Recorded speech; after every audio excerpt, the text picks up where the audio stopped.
Good day, everyone. Today's nugget is titled Emptiness to Abundance.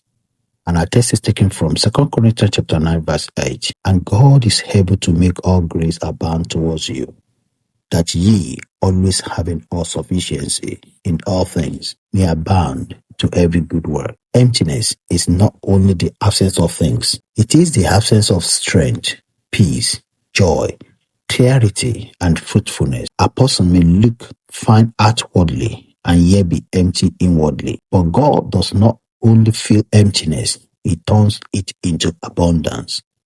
In scripture, God repeatedly moves people from lack to overflow. Anna moves from barrenness to joy. The widow of Zarephath moved from her last meal to supernatural supply. The 5 loaves and 2 fishes in the hands of Jesus became more than enough. This is God's pattern. He enters empty places and fills them with Himself. Where men sees insufficiency, God sees potential. Where men sees dryness, God releases rivers. Where men see an end, God begins increase. Emptiness says there is nothing left. God says, I'm more than enough. Abundance is not merely having much. It is living under God's supply, God's favor, God's grace, and God's overflow. When God blesses a life, He does not just meet needs. He enlarges capacity. Beloved, the God you serve is not the God of barely enough.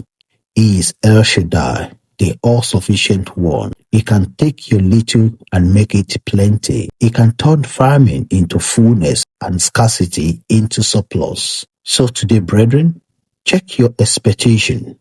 Are you focusing on your emptiness or on God's abundance? And our prayer is, Father, in the name of Jesus, step into every empty area of my life and fill me with your abundance. Turn my dryness into fruitfulness, my lack into supply, and my weakness into strength. Let your grace abound toward me until my life overflows with testimony. In the name of Jesus, amen. Have a good day, everyone.